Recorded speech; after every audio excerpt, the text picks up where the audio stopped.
This section of videos will be dedicated to all of the finances behind applying to medical school. Here, we will be talking about the costs associated with everything, while another video will cover financial aid you can receive. Unfortunately, applying to medical school is a very expensive thing to do, so understanding the costs of each step might help you plan out exactly what resources or opportunities are available to you. Let's start with an outline of all the things that will incur you a cost as you apply to medical school. Everything you see here will unfortunately come with a price tag, some being larger than others. I plan on going through each of these things with you during this video. However, I will not be including the prices of different MCAT or third-party resources you might use, as there are separate videos covering both of those things. These costs will be the base costs of applying no matter what resources you use. One thing that might help you visualize and understand these costs is to create an example student. We are going to pretend that this pre-med student is domestic, is only applying to MD programs through AMCAS, and has to take the MCAT and CASPER tests. We're going to have this student apply to 10 different schools and complete 7 of those secondary applications. There will also be 2 interviews for this student.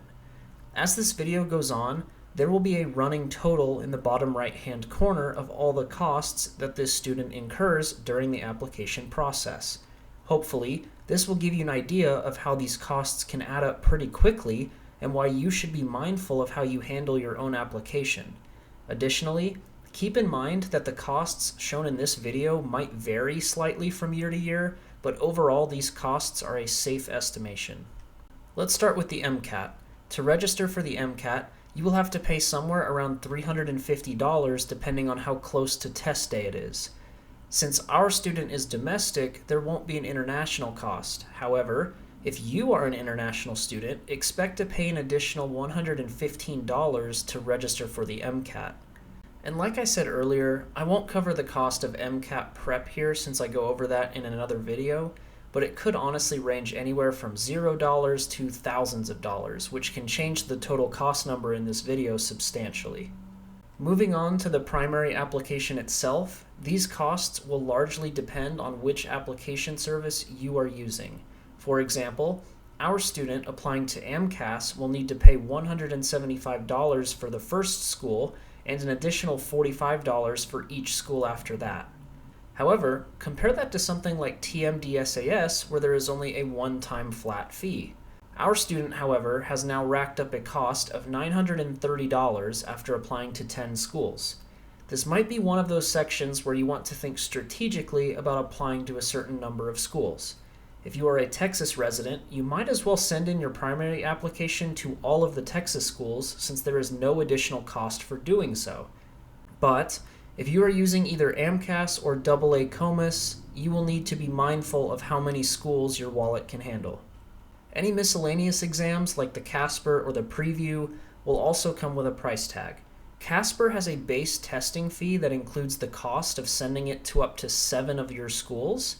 If you are needing to send it to an 8th school that you are applying to, you will need to pay an additional $16 for each school you add after 7. Our student here needs to send CASPER to all 10 schools, but chances are you will not have to send that score to more than 7 of your choices. If you need to take the preview test for your school, that will bump your total cost up another $100, but in our case, this student did not need to take it. Letters of recommendation can also incur a cost. This is because platforms like Interfolio, which I talk about in another video, has a fee associated with using it. For this example, our student used Interfolio and paid $50 for 1-year access. The costs of other platforms you may use will approximate out to the same thing after about a year, but all I want to show you here is that even sending your letters of recommendation into the application has a cost to it. Requesting your official transcript will also come with a cost. I go over how to request it in the video about transcripts, but usually your college's registrar office will charge around $28 for your official transcript. Once the primary applications are over and you have to complete the secondary applications, there will be another cost when submitting those. You don't have to complete all of your secondary applications, just the ones that you seriously intend on considering and would want an interview with. It ranges for each school, but submitting these can be somewhere around $100 per school. Since our student is turning in 7 secondary applications, you can see just how much the total cost bumped up. After that, you have the interview process. Now these costs can vary depending on what kind of interview you have. If it is a Zoom interview, you won't have to pay for things like travel, hotels, etc. And following the COVID pandemic, a lot of schools adopted these Zoom interviews. However, the further that gets in the past, the more schools are returning to traditional in-person interviews, which will unfortunately be more expensive for you.